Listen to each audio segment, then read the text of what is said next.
Hi there, everybody. My name is Vic Mignogna. I play Captain Kirk in Star Trek Continues. And hey, don't miss the next episode of Superhero Junkies. I know I'm not going to.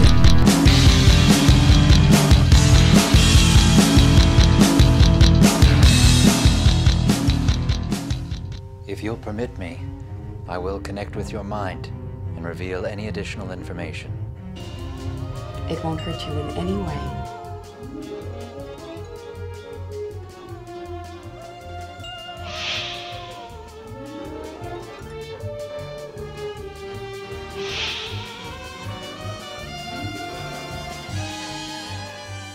And nobody that's doing it, including Chris or me, are doing it to make any money. Mm-hmm. It's really more just a passion project. Yeah.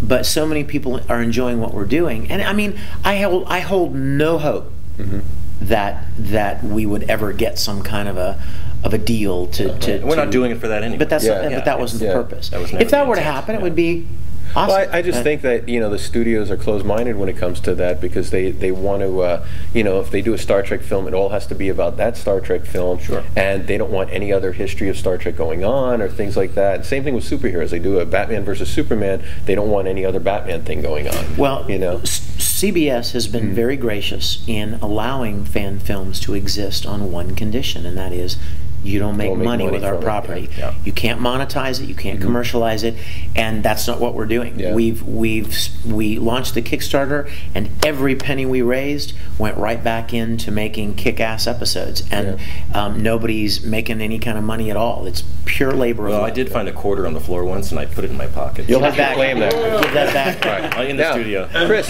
tell me some of the memories you have. Have you been on the set with your dad? And actually, I was 6, 7 years old, and we got to go to the set several times. But one time in particular, my dad, every time my dad would go in to shoot something, he would put us in the shuttlecraft. Oh my God! And he would say, "You boys, just sit here, don't move, and have fun, do this and that, and I'll be back, to get you."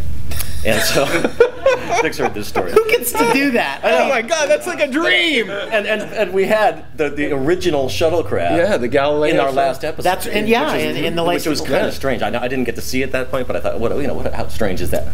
So with this one time we were there, and it was during the Trouble with Tribbles episode. My dad wanted us there because it was more of a cutesy sort of thing with the Tribbles, and so anyway, my father would put us into the shuttlecraft, and we were, again, being two precocious little twin boys, we decided we're going to go out and explore. So we go out, and again, 6 or 7 years old, there's nobody watching us. We go in, we go through the studio doors, and we see some of the sets, and we're looking through things, we're doing all kinds of things.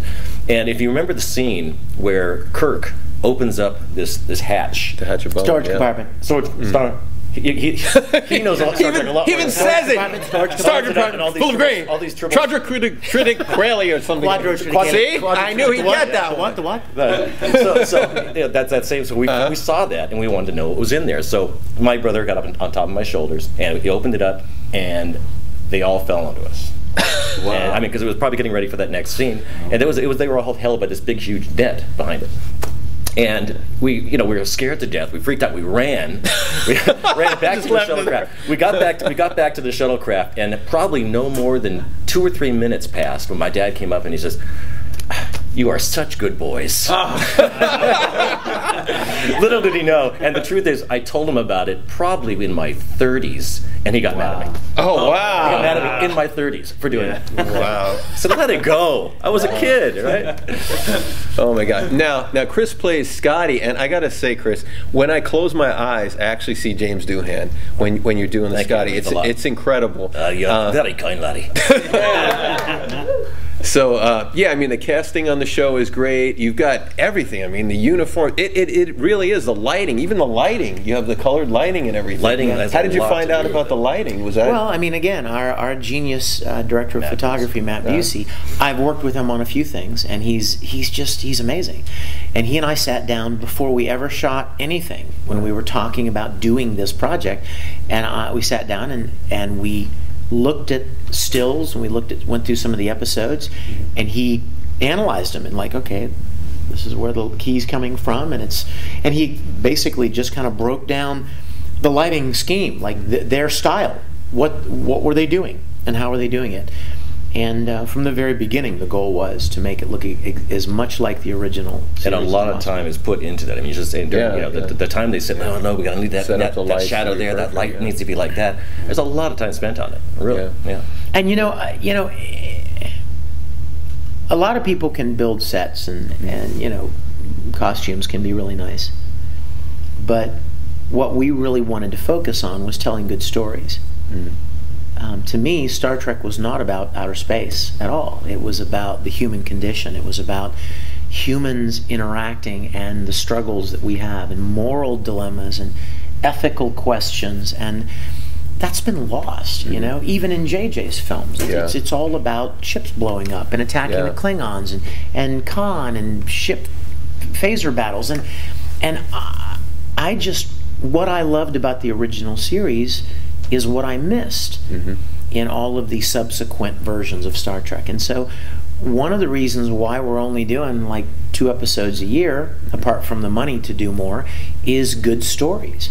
Something that just really resonates. You're like, wow, that's really thought-provoking. Yeah, I mean, there's an episode of Lani where it's really touching. I mean, you sit through the whole episode, and towards the end, and it's a really an emotional scene, and that's the one with Lou Ferrigno as well. And you've had Jamie Bamber on the show. Yeah, Aaron Gray. Yeah, Aaron Gray was on. Daniel Logan, a Commodore, which I liked. Right? You want to hear a funny story about that? Right after the first episode, among the hundreds of different responses we were getting from it, people would write and say, I wonder if there's ever going to be a woman in a position of leadership. Obviously it was really great that Uhura was an officer, and that was big for the 60s. But when are we going to see a woman like in charge of something? And so we were getting ready to do Lolani, and there was this Commodore that Kirk was interacting with on the viewer, and I thought, wait a minute, why don't we make the Commodore a woman?